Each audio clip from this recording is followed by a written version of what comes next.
में नहीं चूकना है। अगर एक भी इजी क्वेश्चन गलत कर दिया तो हम मेरिट लिस्ट में बहुत बहुत पीछे हो जाते हैं। इसलिए इजी क्वेश्चन को हमें बार बार रिवाइज करते रहना है, बार बार उन्हें प्रैक्टिस करते रहना है, जिससे कि जो पिछले साल पूछे गए प्रश्न हों वो हमसे ना गलत होने पाएँ। तो इसी को ध्यान में रखते हुए हमने वो श्रृंखला चालू की है जो पिछले साल पूछे गए हैं किसी न किसी परीक्षा में और बहुत ईजी क्वेश्चन हैं। बस उन्हें आप बार बार रिवाइज करते रहिए और उन्हें ना गलत होने दीजिए। बाकी जो नया नया आता है वो सबके लिए नया होता है, तो उसमें अगर थोड़ा बहुत चांस होता है तो सबका होता है। अगर आपका भी सही हुआ तो हो सकता है किसी और का भी सही हो, और नहीं होता है तो किसी का भी सही नहीं होता है। वो तो एक लक की बात होती है। तो इजी प्रश्नों पे ज़्यादा ध्यान दें। मतलब ये कहने का है कि इजी प्रश्न बिल्कुल भी गलत नहीं होने चाहिए। जो रिपीटेड क्वेश्चन है वो अगर आप गलत कर देते हैं तो एक तरीके से उसे अपराध ही समझा जाएगा। तो इसी को ध्यान में रखते हुए हमने आज भारतीय राज्य व्यवस्था में जो संविधान से रिलेटेड प्रश्न हैं उन पर थोड़ी चर्चा करेंगे। आई होप आपको वीडियो अच्छी लगेगी। चलिए स्टार्ट करते हैं। तो आप पहले ही प्रश्न देखिए, भारतीय संविधान की रचना में निम्नलिखित में से किसने सर्वाधिक गंभीर प्रभाव छोड़ा। तो भारतीय संविधान की जो रचना की गई है उसमें सबसे अधिक प्रभाव है भारत सरकार अधिनियम 1935 का, और बाकी सभी ऑप्शन दिए हैं। तो संयुक्त राष्ट्र अमेरिका का संविधान जो है उससे कुछ प्रावधान हमने लिए हैं अपने संविधान में। ऐसे आयरलैंड के संविधान से, ब्रिटिश संविधान से कुछ कुछ प्रावधान अपने अपने संविधान में लिए हैं, लेकिन सबसे ज़्यादा जिसका असर है वो है भारत सरकार अधिनियम 1935। आगे क्वेश्चन देखते हैं। जुलाई 1946 में स्थापित संविधान सभा के सदस्यों में निम्नलिखित में से कौन शामिल नहीं था। कई बार क्वेश्चन पूछा गया है और आप सबको पता है कि महात्मा गांधी उस समय उस संविधान सभा में शामिल नहीं थे। ठीक है, तो इसका ऑप्शन कौन सा सही होगा? Option number C. चलिए आगे बढ़ते हैं। भारत की संविधान सभा गठित करने का आधार क्या था? मतलब भारतीय संविधान सभा जो गठित की गई तो वो किस बेस को मान करके, किस प्रस्ताव को मान करके संविधान सभा का गठन किया गया? तो इसका सही आंसर होगा कैबिनेट मिशन प्लान 1946, यानी कि आंसर आपका होगा बी। नेक्स्ट देखते हैं, भारत सरकार की लोकसभा का पहला अध्यक्ष कौन था? तो कौन था? जीवी मावलंकर भारतीय लोकसभा का पहला अध्यक्ष था। अगला क्वेश्चन देखते हैं, भारत की संविधान सभा का संवैधानिक सलाहकार कौन था? तो संवैधानिक सलाहकार थे सर BN राव।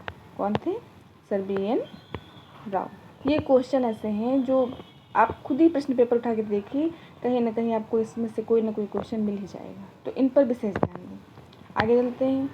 भारतीय संविधान अपनाया गया, तो बिल्कुल इजी सा क्वेश्चन है। जल्दबाजी में कहीं गलत हो गए तो सोचिए आप कितना बड़ा अपराध कर रहे हैं। तो कब हुआ? अब ये ध्यान दीजिएगा कि इसमें क्या कहा जा रहा है। अपनाया गया, ठीक है, लागू नहीं किया गया, अपनाया गया 26 नवंबर 1949 को। अगला देखते हैं, भारत का पहला उप प्रधानमंत्री कौन था? तो उप प्रधानमंत्री कौन थे? वल्लभ भाई पटेल। ऑप्शन नंबर आपका कौन सही होगा? बी। आगे चलते हैं, भारत में से निम्नलिखित संविधान सभा का अध्यक्ष कौन था? संविधान सभा का अध्यक्ष थे डॉक्टर राजेंद्र प्रसाद। भारत के पहले राष्ट्रपति के रूप में डॉक्टर राजेंद्र प्रसाद का चुनाव किया गया था, अर्थात मतलब उनको कैसे चुना गया था? डॉक्टर राजेंद्र प्रसाद को संविधान सभा का अध्यक्ष किस प्रकार चुना? अध्यक्ष थे, फिर राष्ट्रपति जब बने तो उन्हें राष्ट्रपति किस बेस पे बनाया गया? तब तो चुनाव नहीं हुआ था। तो इसका क्या है? संविधान सभा द्वारा संविधान सभा गठित की गई थी, उसके अध्यक्ष थे, फिर इनको ही राष्ट्रपति बना दिया गया। हमारा राष्ट्रीय गान पहली बार कब और कहाँ गाया गया? बहुत इंपॉर्टेंट क्वेश्चन है गाइस। तो 27 दिसंबर 1911 को कलकत्ता में ये पहली बार गाया गया था और उसकी अध्यक्षता की थी पंडित बिशन नारायण धर ने। तो option number D is correct. स्वतंत्र भारत में निम्नलिखित में से कौन सी महिला किसी राज्य की पहली राज्यपाल थी? तो पहली राज्यपाल कौन थी? सरोजनी नायडू। ये किसी राज्य की नहीं, भारत में भी बनने वाली पहली ही राज्यपाल थी। हमारे उत्तर प्रदेश की भी पहली राज्यपाल थी श्रीमती सरोजनी नायडू। आगे चलते, भारतीय संविधान लागू कब हुआ? ध्यान रखिएगा, लागू पूछेगा तो 26 जनवरी 1950 को। अपनाया कब गया? तो 26 नवंबर 1949 को। तो करेक्ट आंसर क्या होगा? 26 जनवरी 1950 को। चलिए आगे चलते हैं, भारत में दल रहित लोकतंत्र का प्रस्ताव किसने रखा था? बहुत इंपॉर्टेंट क्वेश्चन है गाइस। इसका प्रस्ताव रखा था जयप्रकाश नारायण ने। ठीक है, डॉक्टर बी आर अम्बेडकर ने संविधान का हृदय और आत्मा किसे कहा? तो किसे कहा? संवैधानिक उपचारों का अधिकार। इसे डॉक्टर अम्बेडकर ने क्या कहा? संवैधानिक उपचारों का अधिकार जो है इसे हृदय और आत्मा कहा, क्योंकि जो संवैधानिक उपचारों का अधिकार है वो आर्टिकल 32 में दिया गया है। उसमें ये है कि अगर आपके मूल अधिकारों का हनन होता है तो आप डायरेक्ट सुप्रीम कोर्ट में याचिका दायर कर सकते हैं। ठीक है फ्रेंड्स, आगे चलते हैं। भारतीय संविधान सभा में किस वर्ष से काम काज करना प्रारंभ किया? यानी संविधान सभा का गठन हुआ, उसके बाद उसने कब से काम करना स्टार्ट किया? तो उसका आंसर है 1956 से ही स्टार्ट हो गया। आगे चलते हैं। भारतीय संविधान की प्रारूप समिति के अध्यक्ष कौन थे? प्रारूप पर नहीं, प्रारूप समिति के अध्यक्ष कौन थे? तो कौन थे? B R Ambedkar. इन्होंने ही प्रारूप बनाया था संविधान सभा का और वही इसके अध्यक्ष थे। एकात्मक सरकार में समस्त ताकत किसके पास होती है? तो जाहिर सी बात है, जब एकात्मक है तो यानी एक ही व्यक्ति के पास होगी, तो किसके पास होगी? केंद्रीय सरकार के पास। ठीक है, आगे चलते हैं। संविधान सभा की प्रारूप समिति के अध्यक्ष कौन थे? तो अभी आपने ऊपर देखा कौन थे? B R Ambedkar. B R Ambedkar. ध्यान रखिए फ्रेंड्स, पढ़ते रहिए बार बार जिससे प्रश्न गलत ना होने पाए। भारत में किस प्रकार का लोकतंत्र है? तो किस प्रकार का है? प्रतिनिधियों का।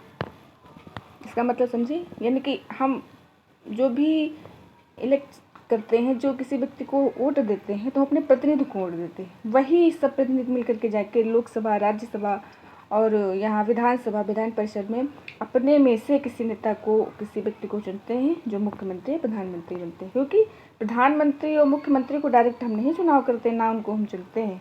हम अपने यहाँ जो भी विधायक होते हैं, सांसद होते हैं, उनको वोट करते हैं। तो वो एक तरीके से प्रतिनिधि हो गए। तो किसे होता? प्रतिनिधि का। आगे चलते हैं। निम्नलिखित में से कौन सा देश आधुनिक लोकतंत्र की स्थापना करने वाला पहला देश था? तो आधुनिक लोकतंत्र का स्थापित करने वाला पहला देश था अमेरिका। गाइस, इंग्लैंड और ब्रिटेन का यहाँ पे अगर आ जाए तो कभी कंफ्यूज मत होना, पहला था अमेरिका। आगे चलते हैं। भारत के संविधान का निर्माता किसे माना जाता है? एग्जामिनर का मोस्ट फेवरेट क्वेश्चन है, बी आर अम्बेडकर। ठीक है, आगे चलते हैं। भारतीय संविधान कब अस्तित्व में आया? तो लागू कब हुआ या अस्तित्व में कब आया? तो 26 जनवरी 1950 को। भारत में गणतंत्र दल की स्थापना किसने की? बी आर अम्बेडकर ने। बी आर अम्बेडकर ने। संविधान की मसौदा समिति के समक्ष प्रस्तावना किसके द्वारा प्रस्तुत की गई? यानी प्रस्तावना प्रस्तुत, जो उद्देश्य प्रस्ताव था वही आगे जाकर के प्रस्तावना बन जाती। तो इसको पेश किया था जवाहरलाल नेहरू ने। संविधान सभा में किसने कहा था कि सरकारी नीति के निर्देशक सिद्धांत किसी बैंक में देय उच्चक की तरह इसका भुगतान बैंक अपनी सुविधा अनुसार करता है? ये के.टी. शाह ने कहा था। इसके बारे में जो हमारे नीति निर्देशक तत्व हैं उसके बारे में कहा था कि ये बैंक में देय उच्चक की तरह इसका भुगतान बैंक अपने सुविधा अनुसार करता है। अर्थात उनके कहने का मतलब था जो ये नीति निर्देशक तत्व हैं ये राज्य जब जैसा चाहेगी उसे उस तरीके से लागू करेगी। यानी राज्य के पास जैसे संसाधन होंगे, जितनी मात्रा में संसाधन होंगे, उन्हीं को आधार बना करके वो इनको लागू करेगा। अर्थात नीति निर्देशक तत्वों को लागू करने के लिए हम न्यायालय की साइड में नहीं जा सकते हैं। भारत की संविधान सभा किसके कहने पर बनाई गई थी? तो अभी बताया हमने, कैबिनेट मिशन 1956। भारत के संविधान का गठन, मतलब गठन का आधार क्या था, किसके द्वारा किया गया? किसके द्वारा किया गया? विधानसभा द्वारा। भारत संविधान में राष्ट्रगान कब अपनाया गया? राष्ट्रगान अपनाया गया 24 जनवरी 1950 को राष्ट्रगान अपनाया गया। चलते हैं। प्रथम केंद्रीय विधानसभा का गठन कब किया गया? तो केंद्रीय विधानसभा का गठन किया गया था 1920 में।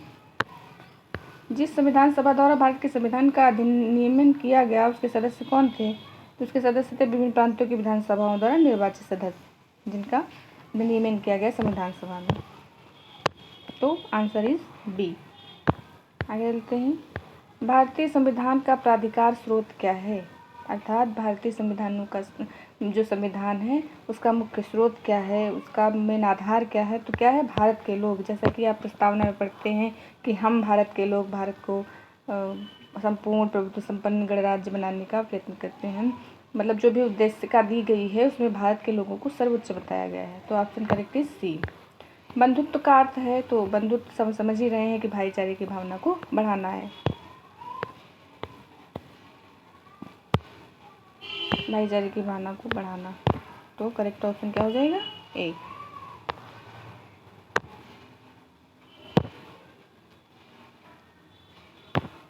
करेक्ट ऑप्शन हो जाएगा ये। भारत के संविधान का गठन, वही रिपीटेड क्वेश्चन है, विधानसभा द्वारा। विधानसभा उसी कहते हैं, संविधान सभा का जब गठन हुआ तो उससे पहले विधानसभा बनाया गया था, संविधान सभा तो बाद में, तो उसके जो प्रतिनिधि उनके द्वारा ही संविधान सभा का भारतीय संविधान का गठन किया गया। तो आंसर इज बी। आगे चलते हैं। संविधान मसौदे समिति के अध्यक्ष कौन थे? अर्थात संविधान का मसौदा किसने तैयार किया था या संविधान का प्रारूप किसने तैयार किया था, इस तरीके से कुछ भी पूछे तो आंसर क्या हो जाएगा? B R Ambedkar. भारत संविधान में कितने भाग हैं? तो 25 भाग हैं। भारतीय संविधान में 25 भाग, मतलब टोटल 22 भाग हैं, लेकिन भाग ए, भाग बी और भाग सी करके कई दिए हुए, जैसे 9 है तो 9 भाग 9 में 9 का 9 खा करके दिए हुए, तो इससे अगर टोटल मिलाया जाए तो भाग 25 हैं। प्रारूप समिति के अध्यक्ष वही कौन है आपके? B R Ambedkar. संविधान सभा का सदस्य कौन नहीं था? हमने ऊपर बताया, बहुत ही इंपॉर्टेंट क्वेश्चन है, बहुत ही। महात्मा गांधी जी संविधान सभा के सदस्य नहीं थे, वो उस समय वहाँ पर मौजूद नहीं थे। भारत की संविधान सभा की पहली बैठक की अध्यक्षता किसने की थी? तो जो पहली बैठक की अध्यक्षता की थी वो की थी डॉक्टर सच्चिदानंद सिन्हा ने, और उसके बाद ये अस्थायी अध्यक्ष अगर पूछे तो डॉक्टर सच्चिदानंद सिन्हा थे। फिर जब 11 दिसंबर को इसकी बैठक होती है तो राजेंद्र प्रसाद को इसका स्थायी अध्यक्ष बनाया जाता है। भारतीय संविधान के किस भाग में नगर पालिकाओं के बारे में बताया गया है? हमने अभी आपको बताया ऊपर, भाग 9A में कि 9 है, फिर 9 का एक पार्ट है, इस तरीके के मिलाकर के कुल भाग कितने हो गए? 25। भारतीय संविधान का कौन सा भाग केंद्र शासित प्रदेशों के बारे में बताता है? तो भाग बताता है 8 हमें बताता है केंद्र शासित प्रदेशों के बारे में। भाग हैं जो सारे दिए हैं, उन्हें किस भाग में कौन सा अनुच्छेद कितने तक दिया गया है, उसमें क्या बताया गया है, इन्हें याद कर लीजिए, तो मैं आपको एक लिस्ट दे दूँगी। आगे चलते हैं। भारतीय संविधान ने भारत को किस प्रकार वर्णित किया है? तो क्या है, आप पहले ही अनुच्छेद उठा के देखिए तो उसमें लिखा हुआ है भारत राज्यों का संघ है। भारत को एक गणराज्य मुख्य रूप से इसलिए माना जाता है, भारत को गणराज्य माना जाता है, उसका क्या आधार है? कैसे हम समझेंगे कि भारत हमारा जो है गणराज्य है? तो क्या होता है कि इसमें जो राजाध्यक्ष है उसका चुनाव होता है, राजाध्यक्ष का चुनाव होता है, राजाध्यक्ष का चुनाव होता है। दुनिया के निम्नलिखित में से किस देश से भारतीय संविधान में राज्य नीति के निर्देशक सिद्धांत की संकल्पना को अंगीकार किया? अर्थात पूछ रहा है कि राज्य के नीति निर्देशक तत्व हैं उन्हें हमने कहाँ से अडॉप्ट किया है? तो हमने कहाँ से किया है? आयरलैंड से। और जो मौलिक अधिकार है उसे हमने कहाँ से किया है? ऑस्ट्रेलिया से, सॉरी USA से, यानी अमेरिका से। भारतीय संविधान के प्रस्ताव में धर्मनिरपेक्ष शब्द निम्नलिखित में से जोड़ा गया, यानी कि किस संविधान संशोधन द्वारा धर्मनिरपेक्ष शब्द को जोड़ा गया है? भारत की प्रस्तावना में जोड़ा गया है, तो भारत 42वां संविधान संशोधन। और आपको एक और बात बता दें कि अगर कभी प्रश्न ये आ जाए कि भारतीय जो संविधान की प्रस्तावना है उसको कितनी बार संशोधित किया गया है, तो उसमें केवल अभी तक एक ही बार संशोधन हुआ है। कौन सा? वो भी 42वां संविधान संशोधन। भारतीय संविधान के प्रस्तावना निम्नलिखित में से किसका उल्लेख नहीं किया गया है?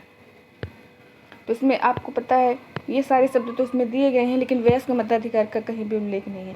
और भारत की प्रस्तावना पूछे या संविधान की उद्देश्य क्या पूछे, बात एक ही है।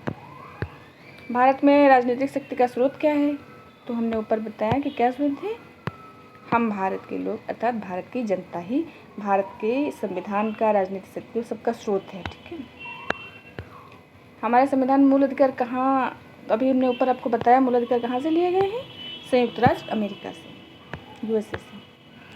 तो फ्रेंड्स आज का वीडियो यहीं तक। अगर आपको वीडियो अच्छी लगे तो प्लीज़ हमारे चैनल को लाइक करिए, सब्सक्राइब करिए, और हम इससे भी अच्छा लाने का प्रयास करेंगे। Thanks for watching.